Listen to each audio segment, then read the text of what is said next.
Hi everyone, welcome back to the series of videos on Ind AS, that is Ind AS with Accountsman.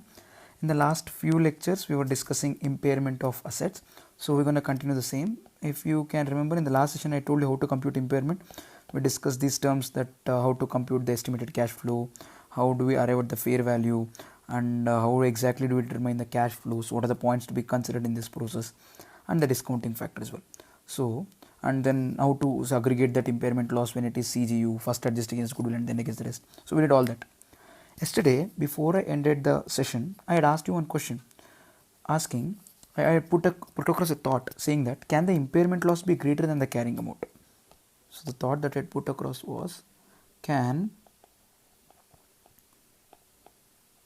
impairment loss be, okay, I'll straight away write it, greater than cost, or what do you say, carrying amount? Yeah, you might be wondering, how is this even possible? Yeah, this situation is possible if, yeah, this situation is possible if there is no fair value, or say there is no future use for the asset. There is no purpose for which the asset can be used in the future, so it has to be disposed immediately, and there is no value in use. Basically, whenever I say the asset doesn't have future use, there is no value in use. Yeah, so asset has to be disposed, and when you go for disposal of the asset, there is no concept of sale. The asset cannot be sold, okay, or can I say the selling price is only not there. Nobody is ready to buy the asset, but there is one thing, what I say, cost of disposal. Yeah, maybe you can assume a kind of organization or kind of an entity where there is some part of nuclear reactive element that's there as a part of the machinery or something. Now that particular asset, it cannot be used in the further use because some environmental act has come up or something relating to that nuclear thing is not going fine, and you would have to discard it. So you cannot continue that asset. So what you would have to do, you would have to sell that asset now, and nobody is going to buy it. You need to discard it, dismantle it, and then what do you say, disengage it in such a way that there is no biohazard, there is no, what do you say, havoc that's created in the environment, there is no disaster in the environment. So we have to do something of that sort. You get this? So when you would have to do something of that sort, then what happens? Then the impairment loss will be greater than the carrying amount. You might be still wondering, sir, how is that even possible? I'll tell you. See, how do we compute impairment loss? Carrying amount minus recoverable amount. Is this how we do it? And whenever we go for recoverable amount is be seen as fair value minus cost of disposal or value in use, whichever is higher. Now whenever we say whichever is higher and one of them is negative, the higher one will become 0, isn't it? I'll tell you. Now what happens is, value in use doesn't exist, and then there is no fair value also. So then what happens? Only the cost of disposal is available. So recoverable amount will become negative. So when I say this is minus of minus, it becomes plus. So carrying amount plus some value will become impairment loss. You get this? So in this scenario, what happens is, impairment loss will be equal to carrying amount plus, what is the cost of disposal. Yeah. Firstly, this all by itself will take some time for you to digest. Meaning, how can the impairment loss be greater than the carrying amount? I'll repeat. The impairment loss can be greater than the carrying amount when, firstly, the asset doesn't have future use. Secondly, that is like no value in use. And secondly, the asset, when it's supposed to be disposed immediately, there is no selling price only. So you would have to give the asset and you would have to give the money to dispose that asset. I'll repeat. You would have to give the asset and you would also have to pay the money to dispose that asset. So firstly, that value at which the asset is there in your balance sheet, that is loss. Nextly, that money that you're paying to discard the asset is also loss to you. Yeah, we have a couple of clients of ours wherein they remove certain assets at the end of the useful life. When they remove certain assets at the end, no, they remove the asset by paying money. So our client is a waste management person. So this guy goes to these industries, collect the assets discarded from that industry, and he'll also get paid per ton. against that asset. You get that? So that entity is giving the asset, also giving the money. Yeah. So here the carrying value of the carrying amount of the asset plus the cost of disposal, both are the loss. Now this throws up a very interesting situation. Now I had told you previously that whenever the impairment loss is there, the journal entry would be impairment loss would decrease the value of the asset, and secondly it would increase the expense. Yeah. So the usual journal entry that we go for is impairment loss account, or you can write P&L account, or you can write impairment loss and later transfer to PL. Debit to asset. You get what I'm trying to tell? So this is what we do. But in the present scenario, when impairment loss is greater than carrying amount, then what happened? Carrying amount is the value at which asset would be recorded. So I would have to write impairment loss account debit. I'll write to asset. But asset account will be created to the extent of impairment loss. And impairment loss is here. So asset account will be created to the extent of carrying amount. Such excess is cost of disposal. So there is further credit which is beyond the value of the asset. So this has to be created to provision. So we would have to actually create provision whenever this particular case is there. Yeah. So the conclusion is provision. I'll write it in a different color.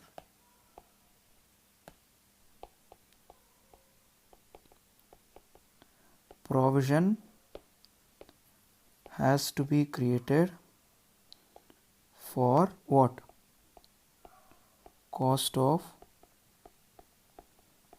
disposal. When do we do this? When there is no selling price, no value in use. But what do you say? There is cost of disposal.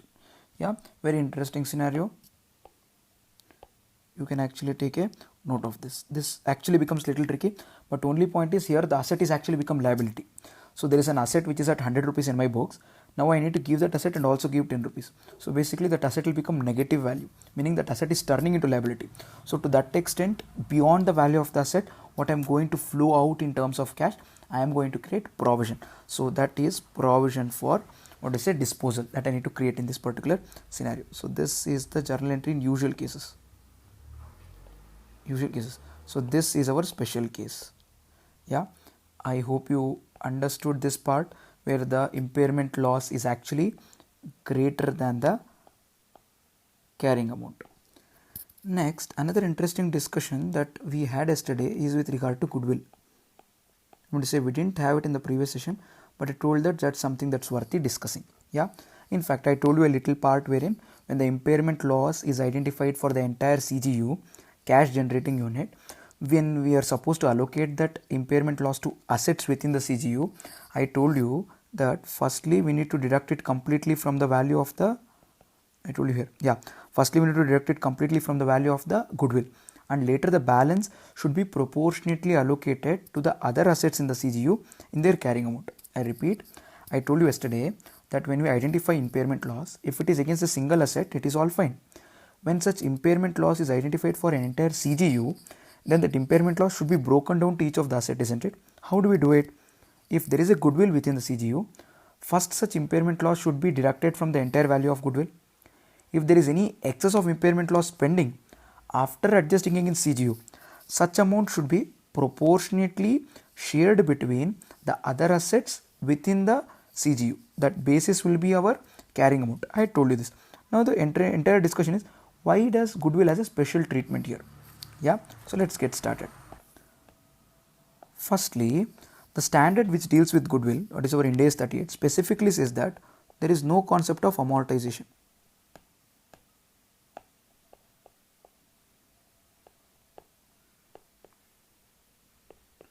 No concept of amortization. We only should check for impairment. Check for impairment on regular basis, okay, at least annually. At least annually we would have to check this. And whenever I am referring to this word goodwill, it is excess of purchase consideration over net assets taken over. What is this? Excess of purchase consideration over net assets taken over. That is in business combinations.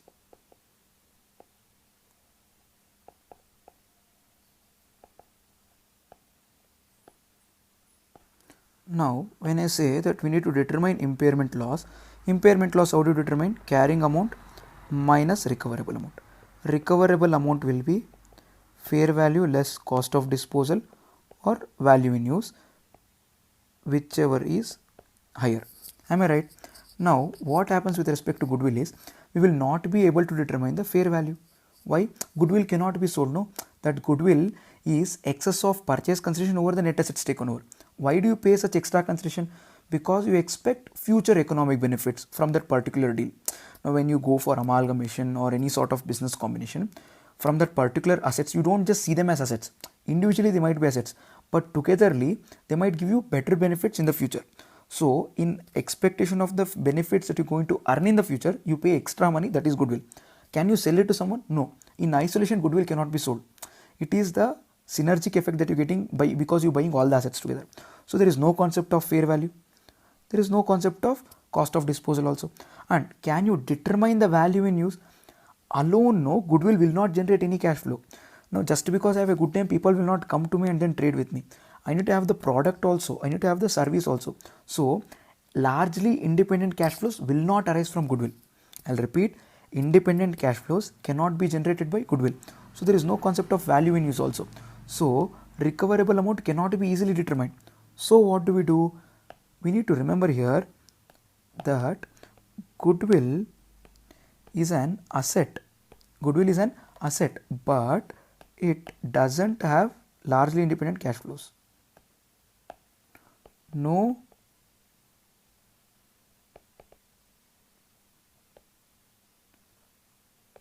concept of largely independent cash flows. So, I told you previously, whenever there is an asset which cannot independently generate cash flows, what do? We cannot be determining the recoverable amount for such an asset. We would have to tag that asset along with several other assets which fall into a smallest group of assets which can generate independent cash flows. And for such small group of assets, we determine recoverable amount, compare it with the carrying amount, and then find the impairment loss. So basically, we would have to go for CGU. We need to allocate that asset into a CGU, and that goodwill has to be allocated among the other assets in the CGU. So that's something that we should do. So goodwill in isolation cannot generate independent cash flows. So we would have to tag that goodwill along with a group of assets in such a group which the goodwill can actually generate independent cash flows. So we need to allocate that asset into a CGU, cash generating unit. Now let us go for goodwill allocation. Goodwill, it needs to be allocated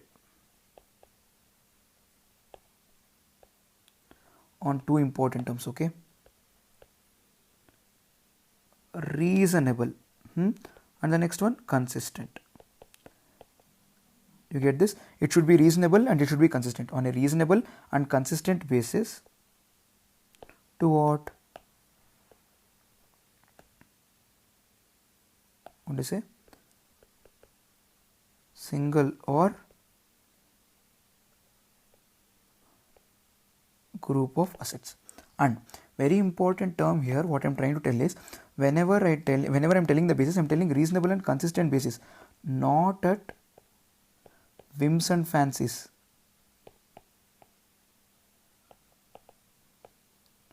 Of management. Now management finds some basis as correct. Can they do it? No. It is not at the discretion. I'm going to say not at discretion of management. It is not at the discretion of the management, or it is not at the whims and fancies of the management. There has to be a reasonable basis, that is, what to say, non-arbitrary basis. And the next thing is, it should be consistent, meaning in the particular period, if you have allocated goodwill to one CGU or one group of assets, you need to allocate that goodwill to that group of assets only next period also. You cannot take it to some other CGU group next period. However, that is allowed. When is it allowed? Whenever there is change in the utilization. But that change in utilization can arise with respect to other assets. With respect to goodwill, that will usually not arise. So that is not given in here. You get what I'm trying to tell? So it should be on reasonable and consistent basis. It is not at the whims and fancies of the management. It is not at the discretion of the management. There should be a non-arbitrary basis. You get this? Next important term that I want to discuss is allocation, wherein we basically have two methods. The first one being bottom up and the next one being top down approach. Now what exactly do we do in a bottom up approach? In the bottom up approach, we basically start with individual asset,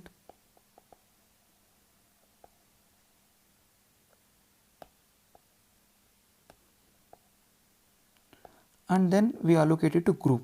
I'm going to say we identify the group of assets, goodwill. Like we write it to the individual asset, that individual assets together form a group, then we find the goodwill of that entire group. Whereas in the top down approach, first we find the goodwill to the group, for the group of assets. Now if there is an entity has certain goodwill, it will divide it among the divisions. Then each division, if there are group of assets, it will allocate it to each group. Then from the group it will go down and then identify the individual assets goodwill. You get what I'm trying to do? That's what we do. So first we do group, then we go for individual asset. At whichever phase it is not possible to further allocate the goodwill to individual assets, we'll stop it there. That's what we do. If I have to write the priority order, it's like this. Here first individual assets, next group assets. Here first group assets, then individual assets. Now which one do we follow? Which one do we follow? That's a very interesting question.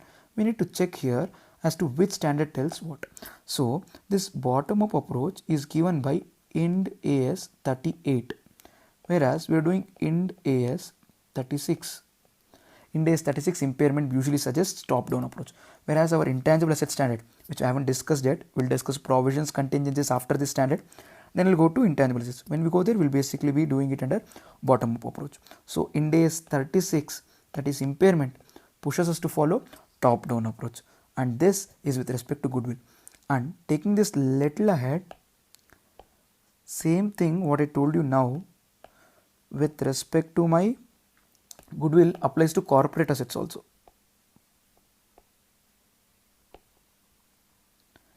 With respect to corporate assets also, what happens is there is no computation of fair value, there is no computation of value in use, there is no independent cash flows being generated from corporate assets. So what do? We basically go ahead and then allocate it to CGU. Yeah, corporate assets are combined together to form a smallest group of assets which actually can generate independent cash flows. And for such a CGU, we identify the value in use, we identify the fair value minus cost of disposal, basically identifying the recoverable amount for the entire CGU as a whole. Once we identify the recoverable amount for the entire CGU as a whole, then we compare it with the carrying amount of all the assets of which are part of CGU together, find the impairment loss together for the CGU, then allocate it among the assets which are there within the CGU. So corporate assets also has a similar thing, not completely the same, similar thing that happens basically with our goodwill as well. This brings us to the last part of the standard, that is what is a reversal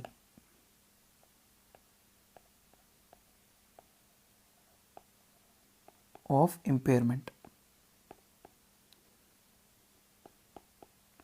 So this is completely opposite of impairment loss. So whatever we discuss now, we're going to discuss the opposite of it. Now the first and foremost question that will come to you is, when do we go for reversal of impairment loss? Now you tell me, when do we go for recognition of impairment loss? Two scenarios, with indicators, without indicators. So whenever there are indicators, we go for it. Whenever there is no indicators also, we go for it, especially with respect to intangible assets part. Yeah, intangible assets with indefinite useful life, intangible assets which are not ready for use, or goodwill arising on combination. Those are supposed to be checked at the end of every period, at least annually, irrespective of the fact whether there are any factors or not. Similarly, whenever you go for reversal of impairment, that is based on factors. You get what I'm trying to tell? Yeah. So these factors can be classified into two categories. Okay, indicators, indicating factors. So these can be internal factors. They can also be external factors. Now the question is, what are internal factors? I told you internally we decrease the value of the asset when there is bad performance, when the budgeted expense is X but the expense that we incur is X plus 1, or the budgeted inflow of cash is X but the cash inflow actually is X minus 1. So the asset is performing bad. So the internal factors which will lead to reversal of impairment is asset is performing way better. What is it? Better performance of what? Of asset. That is, what is say, actual expense being lesser than budgeted expense, or actual cash inflow or revenue generation is greater than budgeted cash inflow. If you can recall, I had told you the indicators previously is you expected 100 rupees to be the maintenance cost of the asset, but you are incurring 120 rupees. Then what would happen? The asset is not performing better.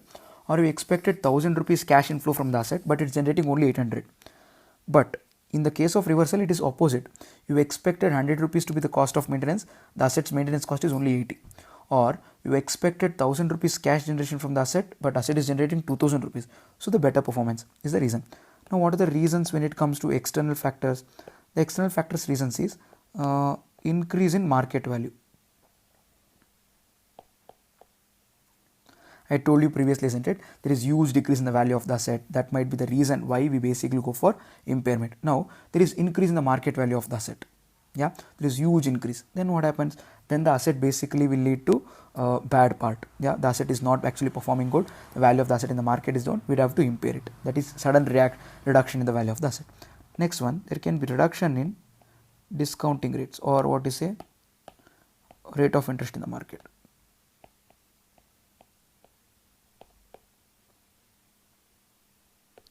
So what's happening? The rates in the markets have gone down. When the rates in the markets have gone down, then what happens? The discounting factor rate is less. When the discounting factor rate is less, it will affect our discounting cash flows. Then it will have an impact on recoverable amount, ultimately having an impact on the impairment loss. So impairment loss is getting reversed now. Recoverable amount of the asset is greater than the, what do you say, our carrying amount. Now 100 rupees, if we discounted 10%, we might get one value. If we discounted 5%, we might get one value. At 5% discounting, the value will be more. So the discounted cash flows value will become more when there is reduction in the interest rate. When the discounted cash flows production is more, then whichever is I may, that value in use will get selected. So we'll use the asset for production. So in the value will get selected to recoverable amount, and such recoverable amount is greater than the carrying amount. Then it is not impairment loss. You get what I'm trying to tell? So it is impairment loss when carrying amount is greater than recoverable amount. It is reversal of impairment loss when the recoverable amount is greater than the carrying amount. Let me write. That is impairment loss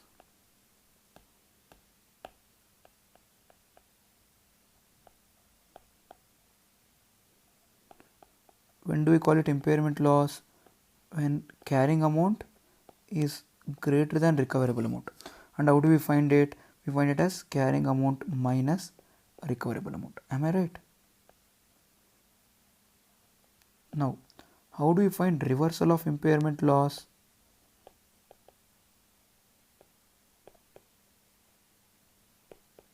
It is called reversal of impairment loss when carrying amount is lesser than recoverable amount and previously impairment loss is recognized. Now just see, every time we buy the asset, we buy it with an intention that it will lead to profits. No one will buy an asset to make cost to cost benefit, isn't it?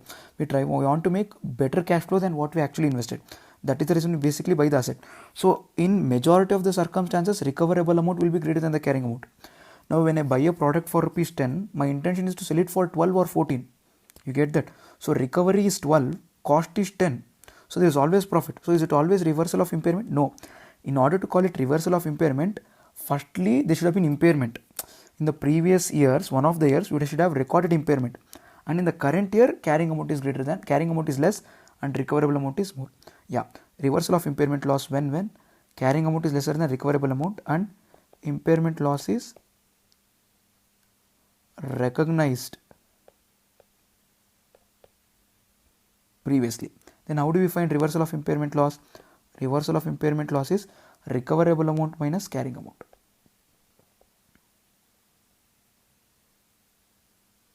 It should be recoverable amount minus carrying amount. So this is very simple thing. Now let me complicate this. Here comes a very beautiful part, that is reversal of impairment loss cannot lead to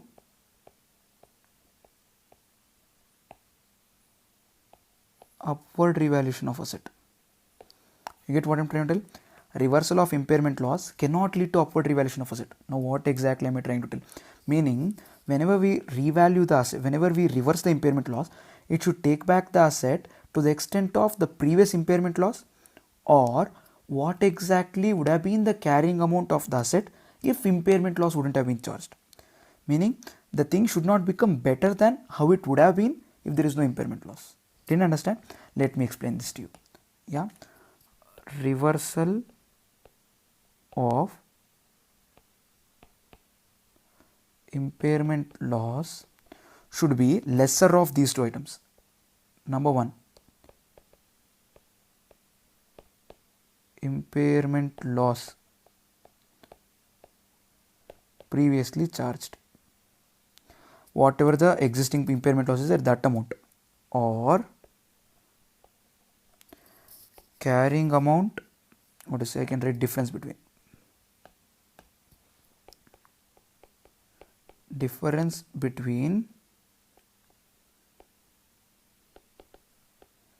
carrying amount without impairment loss and carrying amount with impairment loss, whichever is less. It cannot be greater than of this. It should be whichever is less. Now I really understand that you didn't understand this part. Yeah, I'll explain this to you with the help of an example. Come back and then read these same statements and it will make a lot of sense to you people. Let us take an example. Yeah, let's go for a case where carrying amount of an asset is 100, depreciation is 10%.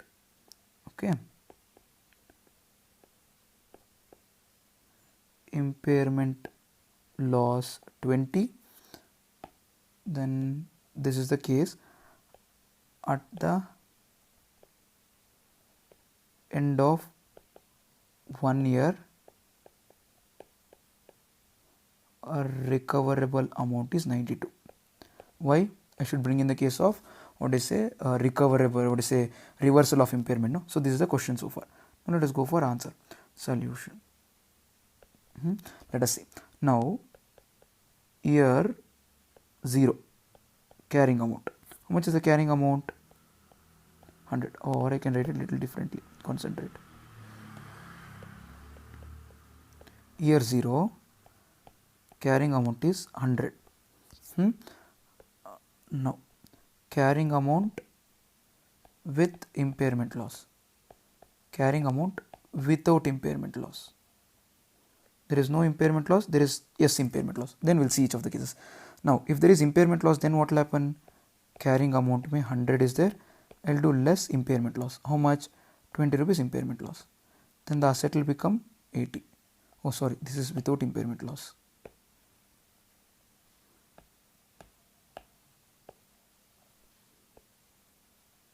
I'll write it on this side only.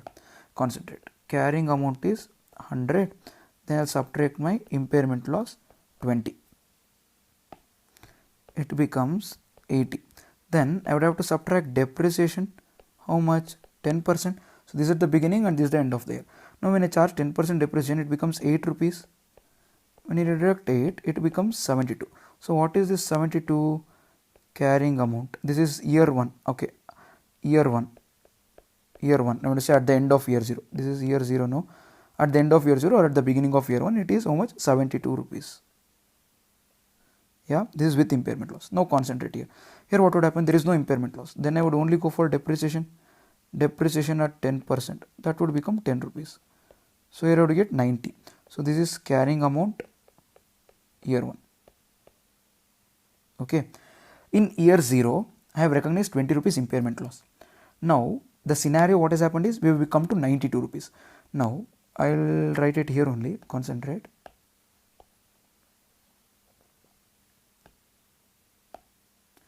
I'll come to a scenario where I've recognized the impairment loss. My carrying amount is 72. My recoverable amount is 92. And what has happened? Recoverable amount is greater than impairment loss. Then what should I do? Reversal of impairment loss. Now you will say, sir, how much should I revise? 20 rupees. You will say 20. Now what I am trying to tell is reversal of impairment loss should be impairment loss previously charged, that is 20 rupees, or difference between the carrying amount without impairment loss and the carrying amount with impairment loss. We need to take difference between those, and whichever is less is the value. Now you might be wondering why. I'll show it to you why with the help of this example only. Now tell me, what is the carrying amount with impairment loss? 72. What is the carrying amount without impairment loss? 90. So 90 and 72 ka difference is how much? 18. So I'll write here, this is without impairment loss 90, this is 72. So this comes to 18. So 20 or 18, whichever is less is 18. So I am trying to tell you that the reversal of the impairment loss in this question should be 18.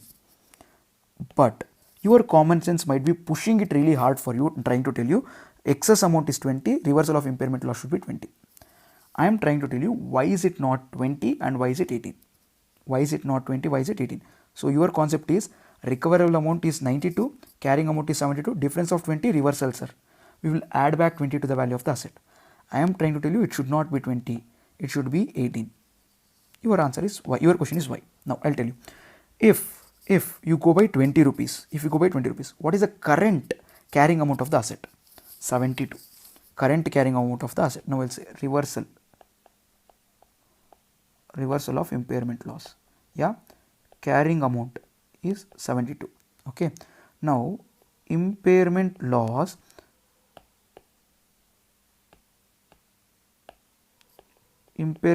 should be added to carrying amount.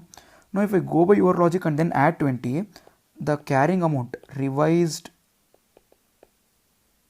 carrying amount of the asset will become 92, and this is wrong. Why? If I wouldn't have charged impairment, 100 would have been the carrying amount, 10% depreciation, 90 rupees would be my carrying amount. Now because you impaired the asset by 20 and then you are reversing, your asset is becoming 92. Oh, really nice. How can it happen? So that is not allowed. So what is it that you should do? You should take the carrying amount as 72, impairment loss is 18. So if you add 18, how much will you get? You will get 90. So 90 is the value of the asset if impairment would not have been charged. See, if the impairment would not have been charged, 90 would have been the value of the asset. You get what I am trying to tell? So the reversal of the impairment loss. How do we determine the reversal of the impairment loss? It will be impairment loss or difference between, okay, I'll write it in the next page only.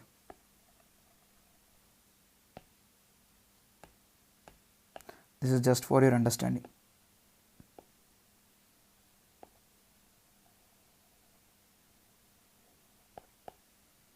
This is for your understanding only. Yeah. Reversal of impairment loss. How do we determine? Yeah. Number 1, impairment loss previously charged, or what is it? Difference between carrying amount without impairment loss and carrying amount with impairment loss, whichever is less.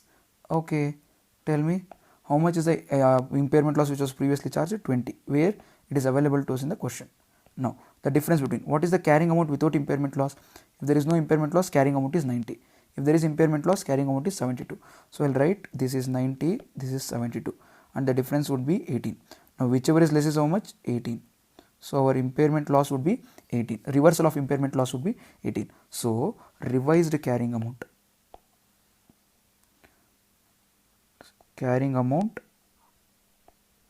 after reversal of impairment loss. What will be the carrying amount after reversal of impairment loss? It will be, previous value is 72 plus 18, that is 90. How is it 90? That would be the value of the asset if there is no impairment loss charged at the first place. I hope you understood this part. So this is a very interesting discussion. What is this? Or this point what I just made is very interesting. What is it? Reversal of impairment loss. It cannot lead to what? Upward revaluation of the asset. Maximum value of the asset should be the value of the asset that would have been if there is no impairment loss charged at the first place. On reversal of impairment, the maximum value of the asset should be the value of the asset that would have been if there is no impairment loss charged at the first place. Yes, I hope you got this point. Now, how do we give the treatment of this reversal to the assets?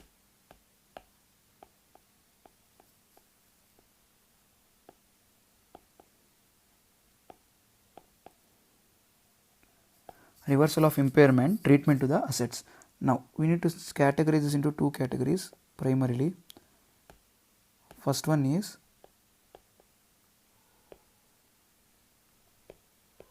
other than goodwill, and the next one is goodwill, because the treatment to goodwill is completely different. Okay. Now, as I told you, reversal of impairment, we should do the opposite to what we would have done at the case of impairment. Okay. Okay. Treatment on impairment. It depends upon what? Depends upon treatment on impairment. Depends on treatment of impairment loss. Okay.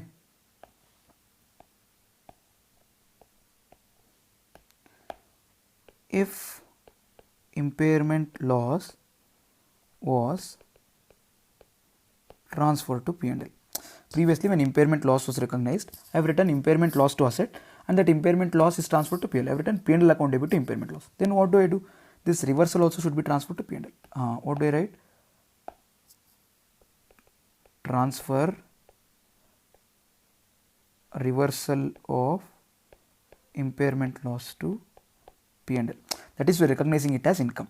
Now, there is another scenario possible. I told you impairment loss can either be treated as expense by transferring to PL, or if the asset has revaluation reserve, it will be reduced from the revaluation reserve. Okay. If impairment loss was reduced from revaluation reserve, then what do we do? Restore revaluation reserve. Then what do we do? Restore revaluation reserve. Okay. What do you say? Add back reversal of impairment loss to revaluation reserve. To what extent? To the extent previously reduced.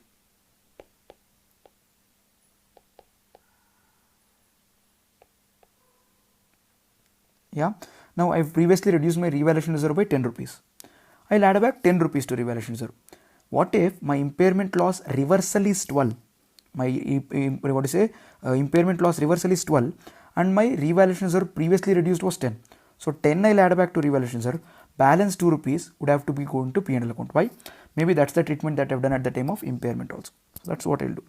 And excess should be transferred to P&L. And this amount what I am referring here, transfer to P&L, transfer to PL, will be income. It will not be expense. Why? Impairment loss is expense, reversal of impairment loss is our income. Okay.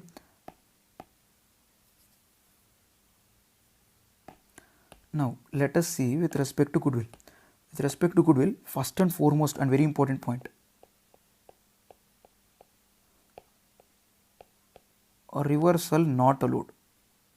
Reversal not allowed. See, in the case of accounting standard, we might have seen something like this. Why?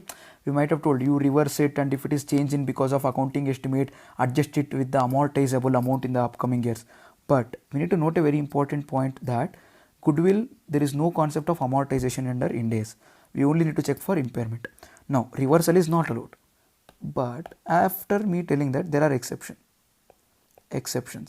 Now, if impairment loss was recognized because of exceptional event not expected to reverse.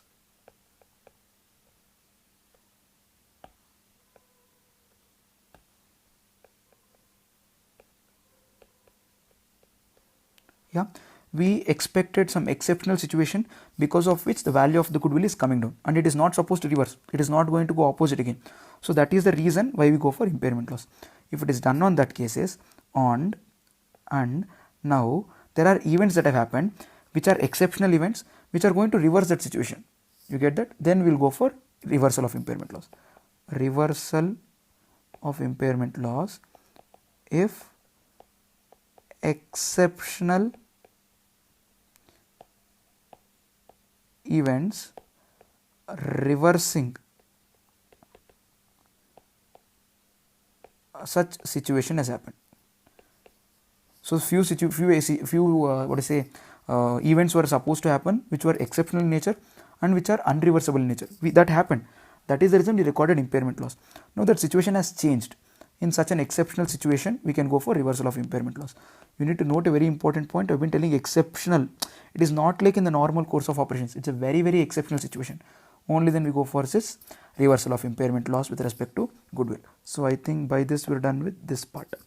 Next, how do we add it back to the cost of assets? Now it is simple.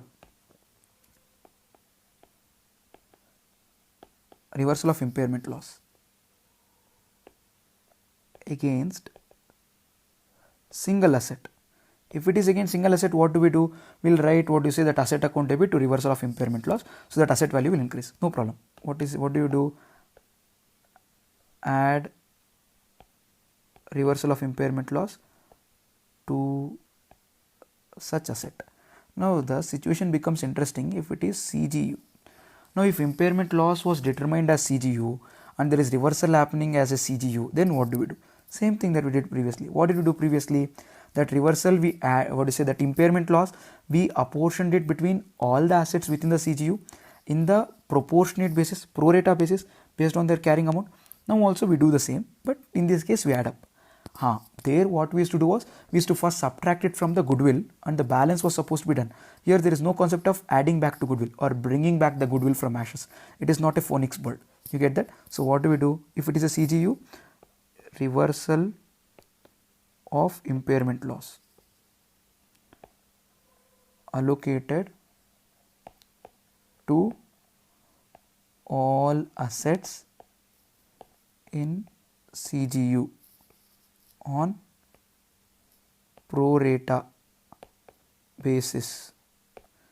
Pro rata basis being carrying amount. We take the carrying amount as the basis, and in that basis we apportion that reversal of impairment loss, and to the extent of this impairment loss, the value of our assets will go up and the value of the assets will increase. So impairment loss, the value of the asset comes down, reversal of impairment loss, the value of the assets go up. And this is the discussion with regard to our impairment loss. Yeah, I know it's been a little long standard, but it's a very nice one to be understanding, and the kind of feeler that you get when you do a standard of this sort is something very, very captivating and very nice to have. Yeah, so this is with respect to Ind AS 36 impairment loss. See you all in the next video with the next standard. So we'll start with Ind AS 37 in the next session. So see you all in the next one. Till then, stay in the game.